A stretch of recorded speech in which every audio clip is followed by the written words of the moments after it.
Dear students, आज हम triangle of vector addition पढ़ेंगे इस वेक्टर पोर्शन में। ये मेरा 6th लेक्चर है।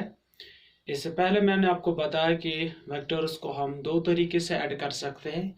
एक है ज्योमेट्रिकल वेक्टर एडिशन, और we can say geometrical treatment of vector addition, और दूसरा है analytical treatment of vector addition. तो इस समय हम पढ़ रहे हैं ज्योमेट्रिकली हम दो वेक्टर्स को या दो से जायद वेक्टर्स अगर हमारे पास होंगे तो हम उनको कैसे ऐड करेंगे। तो उसके हवाले से मैंने आपको एक जनरल रूल भी बताया। ज्योमेट्रिकली अगर हमें दो या दो से जायद वेक्टर्स को ऐड करना होगा, उसके लिए एक जनरल रूल है, वो मैंने आपको 5th लेक्चर में पढ़ाया है। तो इस समय जो हमारा जो 6th लेक्चर आज का है, आज हम पढ़ने जा रहे हैं triangle law of vector addition. Triangle law of vector addition तो एक बेहतरीन लॉ है वेक्टर एडिशन में, और बार बार इस्तेमाल होता रहता है। वेक्टर ही मैं नहीं बल्कि आप काइनेमेटिक्स को ले लो, इलेक्ट्रोस्टैटिक्स को ले लो, मैग्नेटिक फील्ड्स ऑफ करंट, कोई भी पोर्शन ऑफ फिजिक्स में पढ़ेंगे तो वहां पे कहीं ना कहीं किसी ना किसी जगह पे triangle law of vector addition का इस्तेमाल होता रहता है। तो चले इस ट्रायंगल ऑफ वेक्टर एडिशन को अंडरस्टैंड करेंगे। ओके, सबसे पहले हम इसकी डिफिनीशन देखेंगे। ये इसका जो स्टेटमेंट है वो देखेंगे। ये क्या है, इसका स्टेटमेंट क्या है, मेरी तरफ आप ध्यान रखिएगा। अगर हमारे पास दो वेक्टर्स होंगे, तो अगर हम उन दो वेक्टर्स को ट्रायंगल के दो साइड से रिप्रेजेंट कर सकते हैं, लेकिन वेक्टर्स के मैग्नीट्यूड और डायरेक्शन पे कोई इफेक्ट नहीं पड़ना चाहिए। यानी अगर आपके पास दो वेक्टर्स है in such a way that in magnitude as well as in direction they can be represented by the two sides of a triangle taken in the same order। लेकिन एक ही ऑर्डर में लेना पड़ेगा यहाँ पे। यानी का इसका क्या मतलब है कि जो एक वेक्टर है उसका जो टर्मिनल है वो दूसरे के इनिशियल से कोइंसाइड करे। दैट मीन्स उसका टर्मिनल दूसरे के इनिशियल से कोइंसाइड करे तो उसको हम सेम ऑर्डर बोलते हैं। अब सुनिए इसकी स्टेटमेंट फिर से। अगर हमारे पास दो वेक्टर्स होंगे, वो दो वेक्टर्स ऐसे होंगे कि इनको हम रिप्रेजेंट कर सकते हैं in terms of magnitude and in terms of direction by the two sides of a triangle taken in the same order, then उस वक्त जो ट्रायंगल का थर्ड साइड होगा taken in the opposite order will represent, वो उस वक्त represent करेगा उन दो वेक्टर्स का resultant in magnitude as well in direction. यानी उन दो का वो रिजल्टेंट देगा, उस रिजल्टेंट का मैग्नीट्यूड भी वही रिप्रेजेंट करेगा और डायरेक्शन पे रिप्रेजेंट करेगा। मेरी तरफ आप यहाँ पे ध्यान रखेंगे। For example, if I have a vector, this is a vector, say it is a vector, and I have another vector, say this is a B vector, like this, A vector and B vector. I want to find the resultant of A vector and B vector. अगर ये दो vectors एक ही time पे किसी particle पे act कर रहे होंगे तो इनका रिजल्टेंट मैं कैसे निकालूंगा। Okay, I will try my best. मैं यहाँ पे ट्राई करूंगा इनको ट्रायंगल के दो साइड से रिप्रेजेंट करने के लिए। देखिए, इस ए वेक्टर को मैं मूव करूंगा पैरेलल सलफ, जो मैंने आपको पहले भी बताया पैरेलल सलफ क्या होता है।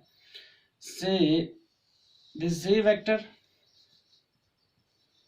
Parallel to itself means neither it is magnitude nor its direction here change, this magnitude, this direction same। और इस बी वेक्टर को भी पैरेलल itself में मूव कराऊंगा इस तरीके से। This is B vector. अब यहाँ पे देखिए ट्रायंगल के दो साइड फॉर्म हो गए, A vector and B vector. Here represent is the two sides of a triangle. In this situation the third side of triangle taken in the opposite order, taken in the opposite order will represent their magnitude, or is equal to A vector plus B vector। This is the resultant of two vectors. मेरे पास क्या थे, दो vectors, एक था ए vector, दूसरा B vector.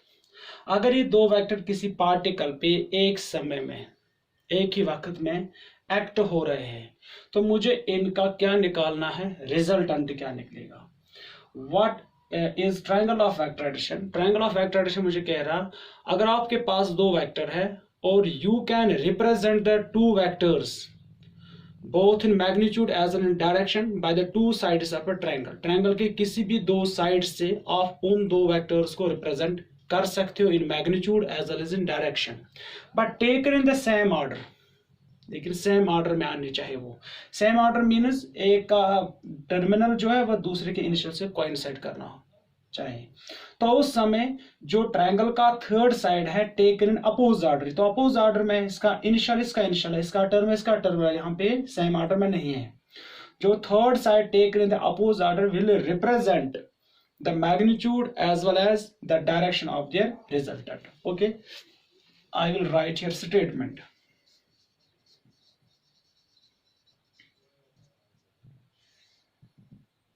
If अगर two vectors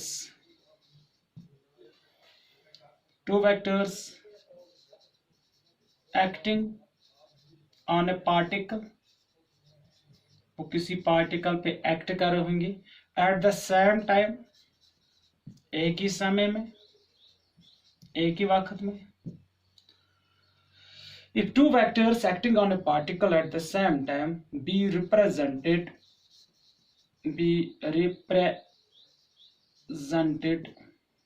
in magnitude and direction by the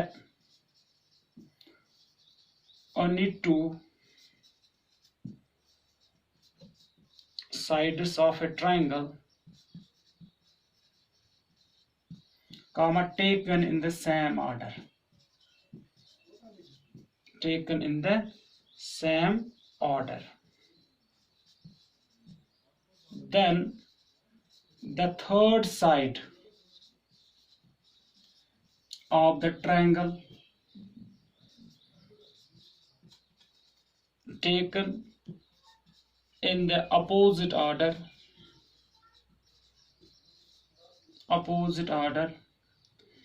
will represent in magnitude as well as in direction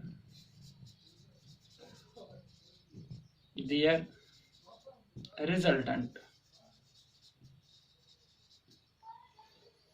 अगर आपके पास दो वेक्टर्स हैं एक्टिंग ऑन ए पार्टिकल, किसी पार्टिकल पे एक्ट हो रहे हैं एट द सेम टाइम, एक ही टाइम पे, बी रिप्रेजेंट, अगर हम उन दो वेक्टर्स को रिप्रेजेंट कर सकते हैं in magnitude as well as in direction, magnitude और डायरेक्शन के हिसाब से, by two sides of a triangle, triangle के भी किसी भी दो साइड, ट्रायंगल के किसी भी दो साइड से इनको रिप्रेजेंट कर सकते हैं, but taken in the same order. Same order आपको पता लग गया क्या है। Then the third side of a triangle taken in the opposed order will represent their resultant in magnitude as well as in direction.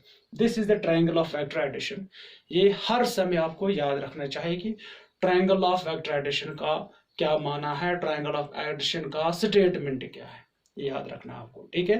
तो अगले lecture में हम पढ़ेंगे parallelogram law of vector addition. Okay, thank you.